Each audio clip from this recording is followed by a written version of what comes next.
Boa tarde, que a graça e a paz do nosso Senhor Jesus Cristo vivo venha guardar nossa mente, nosso coração, neste dia maravilhoso chamado hoje. Mais um dia que o Senhor nos deu, propício para a leitura e meditação das Escrituras. Ainda estamos no 5º livro da Bíblia, Deuteronômio. Hoje nós lemos, gente, 3 capítulos, capítulo 19, 20 e 21, e eu quero falar um pouquinho sobre algumas observações sobre a leitura desses 3 capítulos, amém? Capítulo 20, gente, capítulo 19, fala de novo sobre as cidades de refúgio. Lembrando que as cidades de refúgio serviam para homicidas, pessoas que acabaram cometendo um assassinato, mas que não foi intencional. Aqui dá um exemplo, por exemplo, alguém que decidiu ir com o vizinho cortar lenha no bosque. Quando ele levantou o machado escapa do cabo e atinge ali a outra pessoa, causando a sua morte. Foi intencional? Não foi intencional. Ele continuou sendo um homicida, mas não porque ele agiu de má fé, ele não tinha ali premeditado aquele assassinato, não foi um assassinato, né? Então, nesse caso, essa pessoa tinha que correr o mais rápido possível para uma cidade de refúgio. Nesta cidade de refúgio, ele estaria seguro do parente mais próximo da vítima que iria vingar a morte do seu parente ali que acabou sendo assassinado, né? Então essa pessoa precisava correr para esse lugar para salvar a sua vida.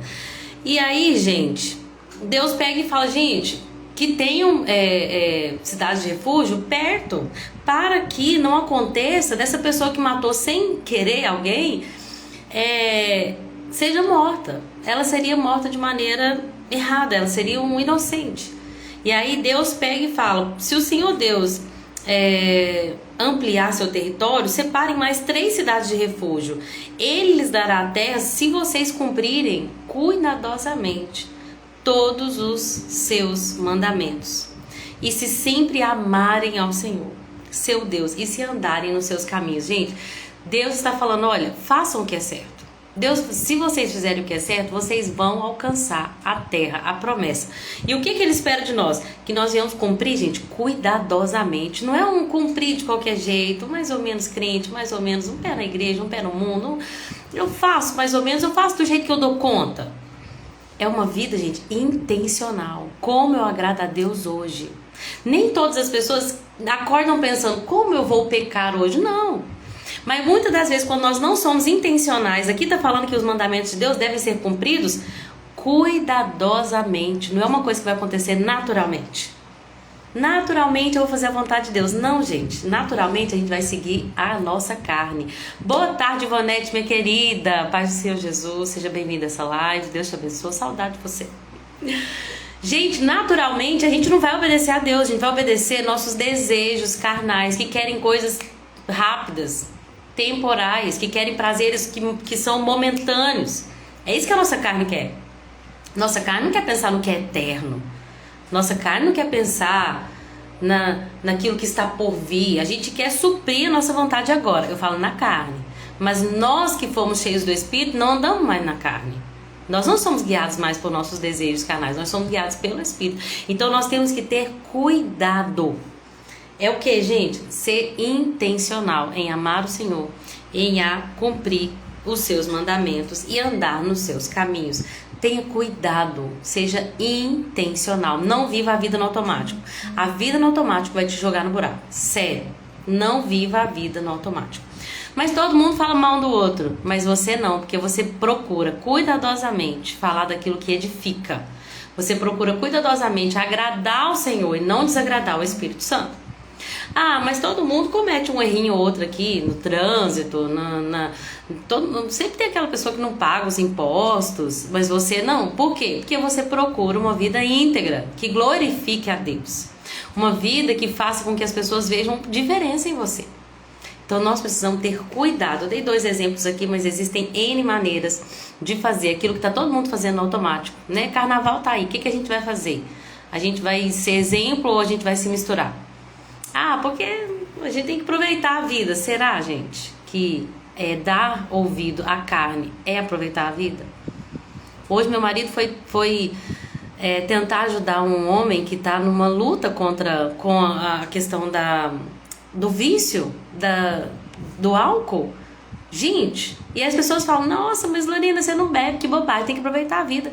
Quem tá aproveitando a vida? Quem tá sendo escravo da bebida? Ou quem fala que por ela eu não sou dominado? Qual é a verdadeira vida, gente? Porque não é vida uma pessoa que não tem família mais, não tem bens materiais, não tem nada, não tem alegria, acima de tudo, não tem salvação.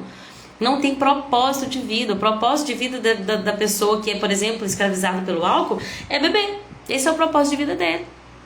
Então nós precisamos entender, gente, que nós não fazemos o que a nossa carne quer fazer. Carnaval significa a festa da carne, é onde as pessoas falam, no carnaval, eu já fui adolescente, jovem, eu sei o que os jovens falam, mas no carnaval, aí sim, aí eu vou deixar os meus desejos aflorados, eu vou fazer tudo que minha carne quer. E sabe o que acontece, gente? Consequências, porque todo pecado traz consequências. Então nós precisamos ser cuidadosos em seguir os mandamentos de Deus. E aí, no capítulo 19 ainda, né, nós vamos ver como é importante deixar os marcos das divisas. Quando eles chegassem na Terra Prometida, cada um ia ter um marco ali, né? Antigamente era muito disso, não tinha os muros, as cercas, então tinha um marco que representava até onde ia o limite da terra.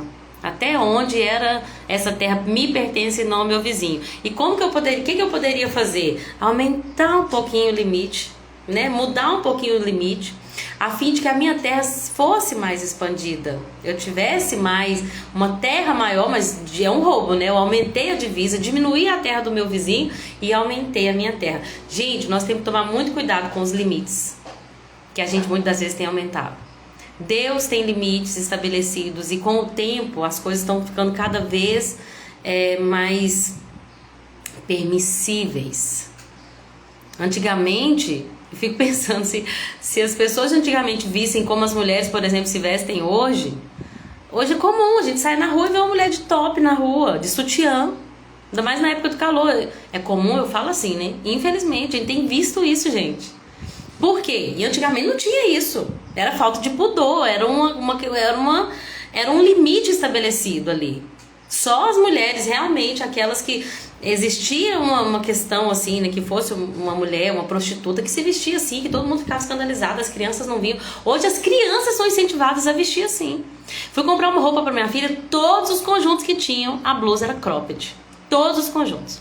Eu custei achar um que não, todos não, a maioria. Eu custei achar um que não fosse cropped. Então, os limites, eles estão sendo cada dia mais afastados dos limites originais. E nós temos que tomar muito cuidado. Às vezes, a gente vai ter que voltar às marcas antigas e estabelecer de novo os limites antigos, gente. Para que nós venhamos, como está escrito no final, no versículo 13, para que tudo irá bem, para que tudo vá bem. Alguns limites devem ser reestabelecidos no nosso meio. E aí vão chamar a gente de careta, vão falar que bobagem, que não tem nada disso, que é só uma questão, é só uma brincadeira. Mas nós espirituais sabemos que não dá para levar tudo na brincadeira, porque o diabo, nosso adversário, não brinca em serviço. Ele está sempre tentando trazer ideologias para a mente das crianças, mudar a nossa maneira de pensar. As pessoas que veem muita novela, por exemplo, toda novela tem sempre a picuinha, o adultério, a morte, a mentira, o roubo. E quanto mais a gente está nesse lugar onde a gente presencia esse pecado, a gente vai se acostumando com isso, gente. Vocês já perceberam tanto que a gente se acostumou em ver um filme de comédia romântica que os namorados têm relação sexual? É comum ver nos filmes. E muitas das vezes a gente espera isso. Nossa, Deus, agora vai acontecer. Sabe? Aquela coisa assim, gente, é pecado. Mas a gente tá acostumado. Por quê? É normal. Eu tava vendo um filme aqui em casa, bonitinho até o filme. É normal o cara sair numa noite e esperar ter uma relação sexual numa noite, na primeira noite de encontro, ele encontra a mulher, leva pra casa, normal, nunca mais vai ver ela na vida. É normal por quê? Porque o diabo foi colocando isso na nossa mente através das coisas que a gente vê, e a gente foi expandindo os limites antigos. Então aqui tá falando, quando tomarem posse, não mudem os marcos das divisas que os seus antepassados colocaram.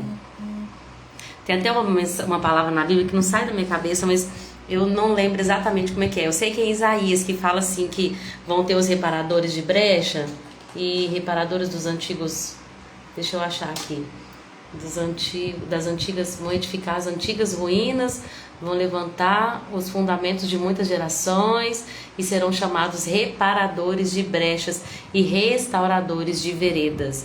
Eu acho que tem uma passagem que fala também sobre voltar esses antigos marcos. Mas, enfim, é isso que Deus quer de nós, gente. Que nós sejamos uma geração que repara as brechas.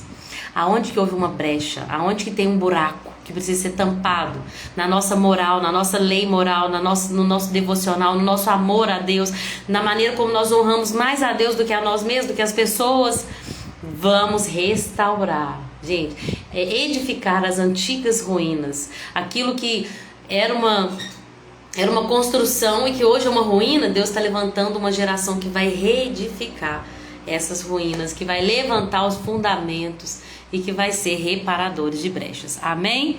E aí, gente, no capítulo 20 vai falar sobre algumas normas de guerra. Eu amo esse capítulo, porque olha só que interessante.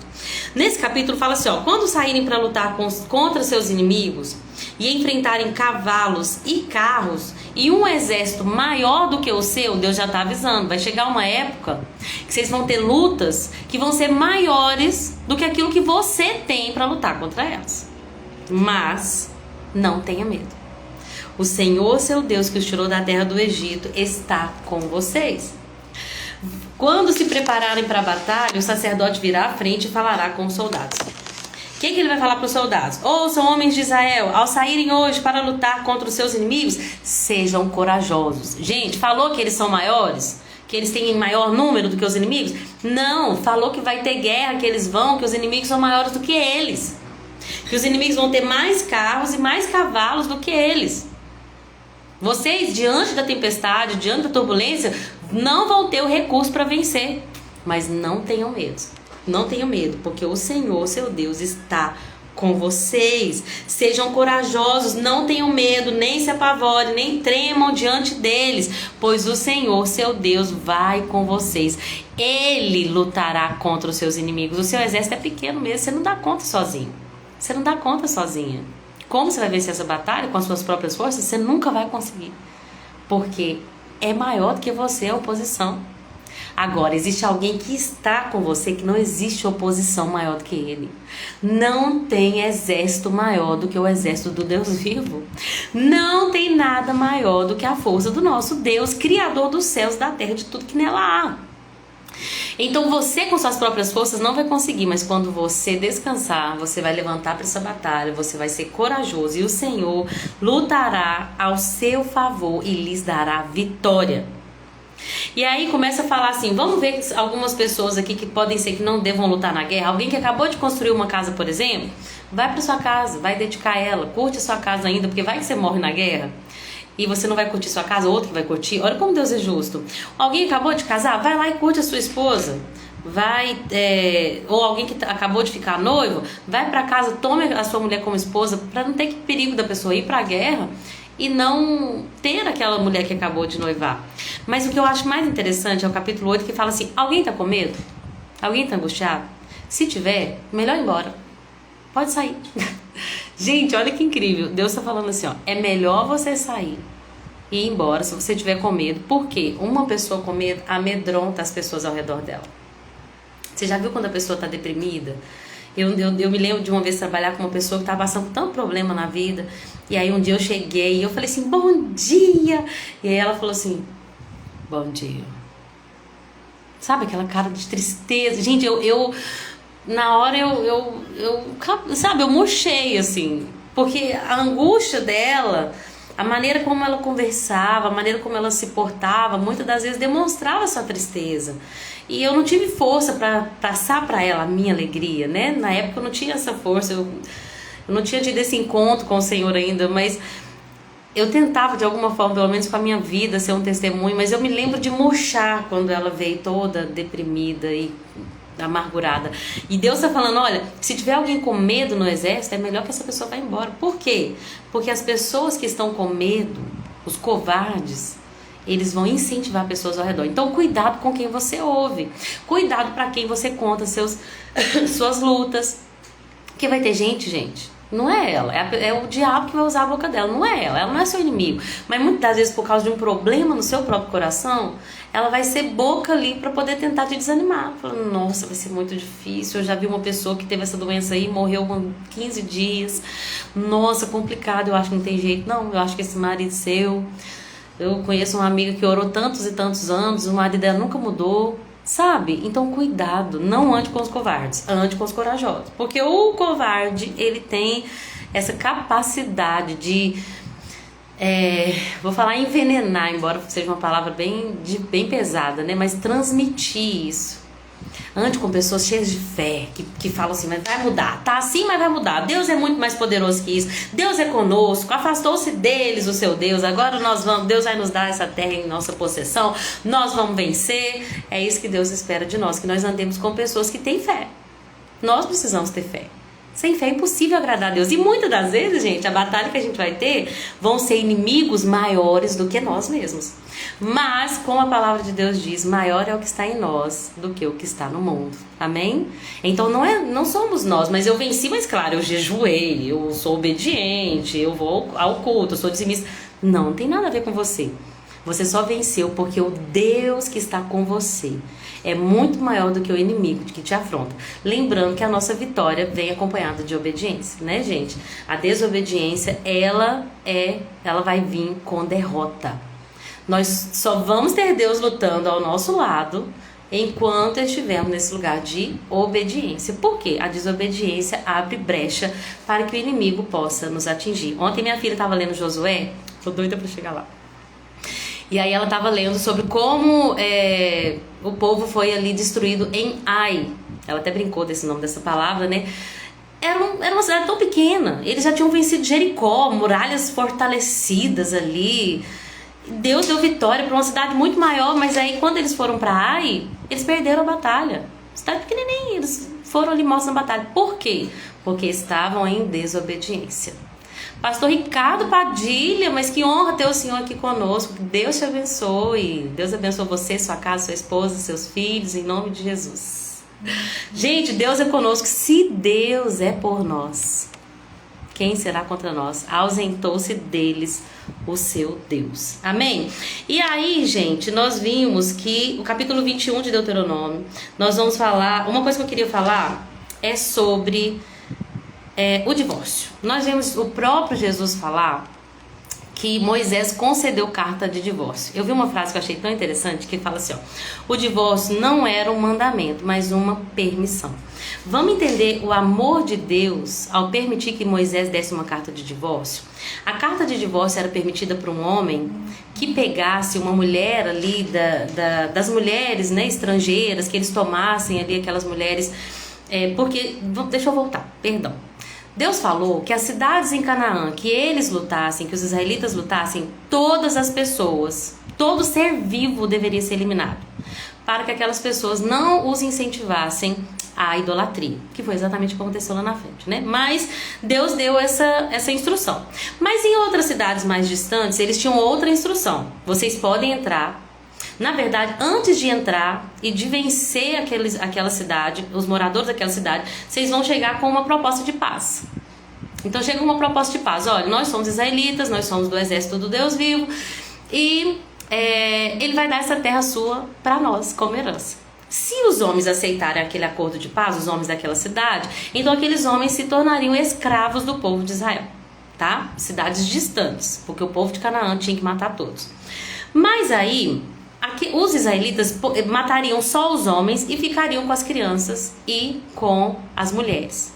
Aí Moisés vem e fala assim, ó: se você quiser se casar com uma prisioneira, com uma escrava, você pode se casar com ela. Mas se acontecer depois do casamento de ela não te agradar, está no capítulo 21, versículo 14, liberte-a. Não a venda nem a trate como escrava, pois você a humilhou. Então, boa tarde, Soraya.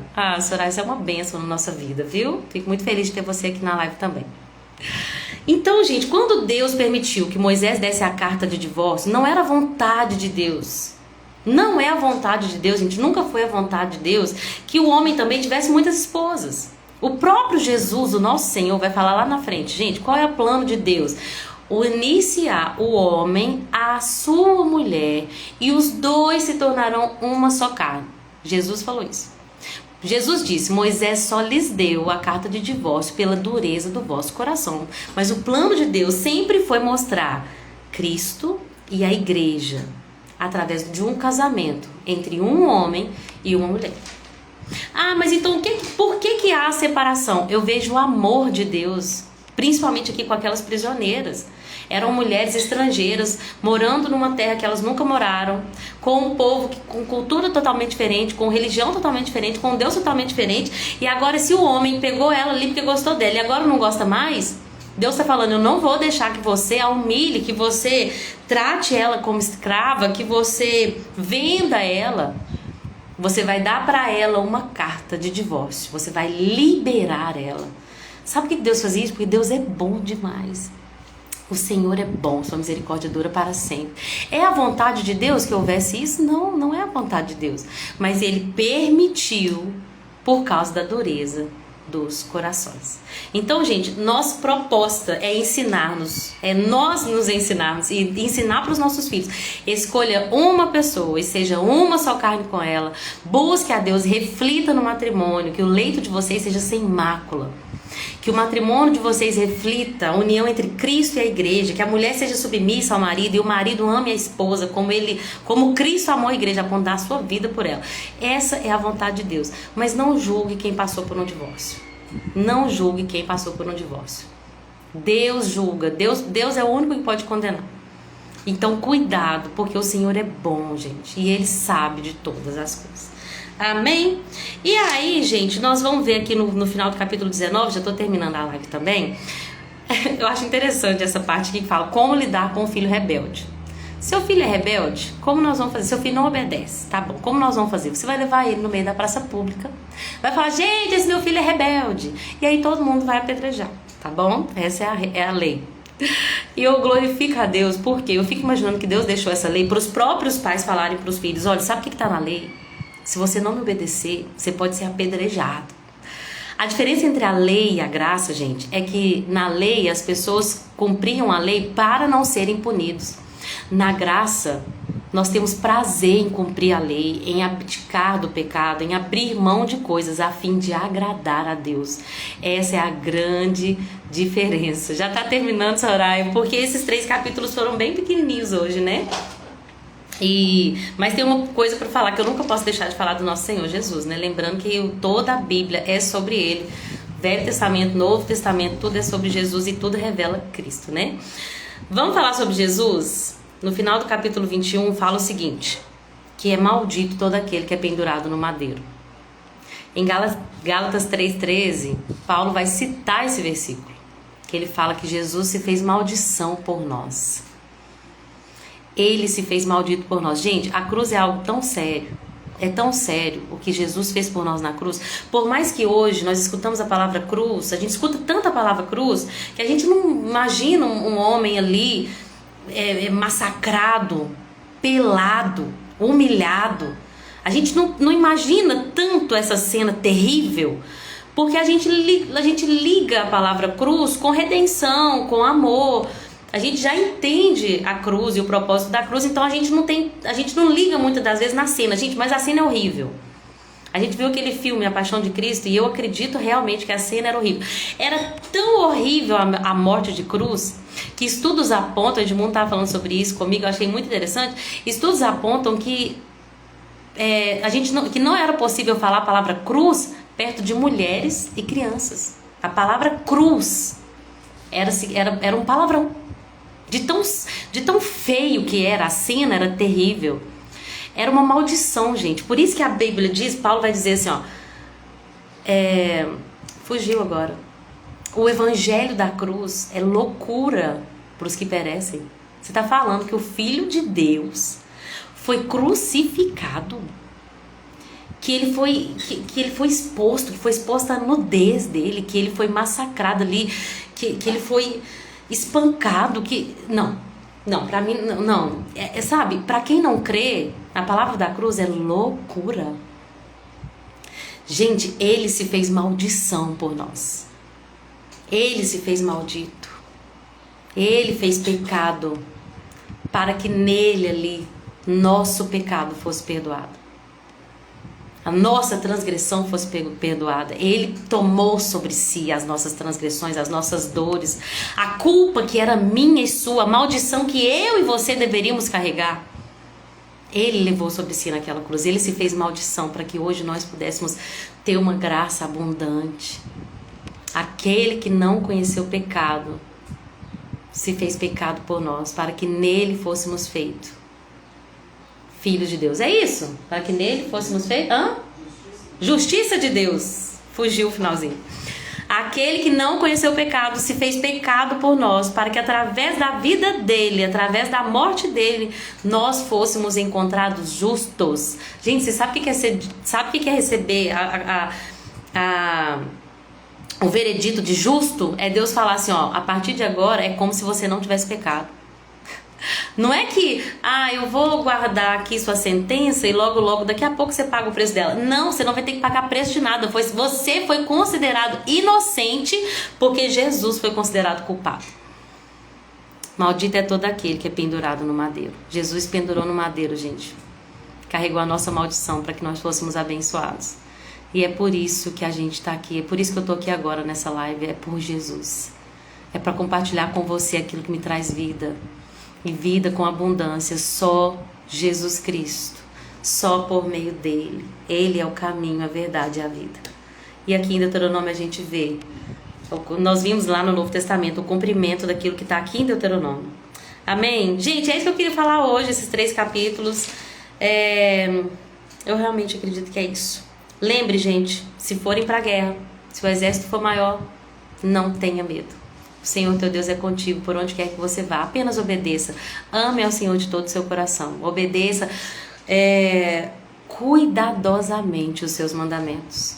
Sirva a Ele de todo o seu coração. E viva uma vida abundante. Amém? É isso que eu queria trazer. Deus abençoe a vida de cada um.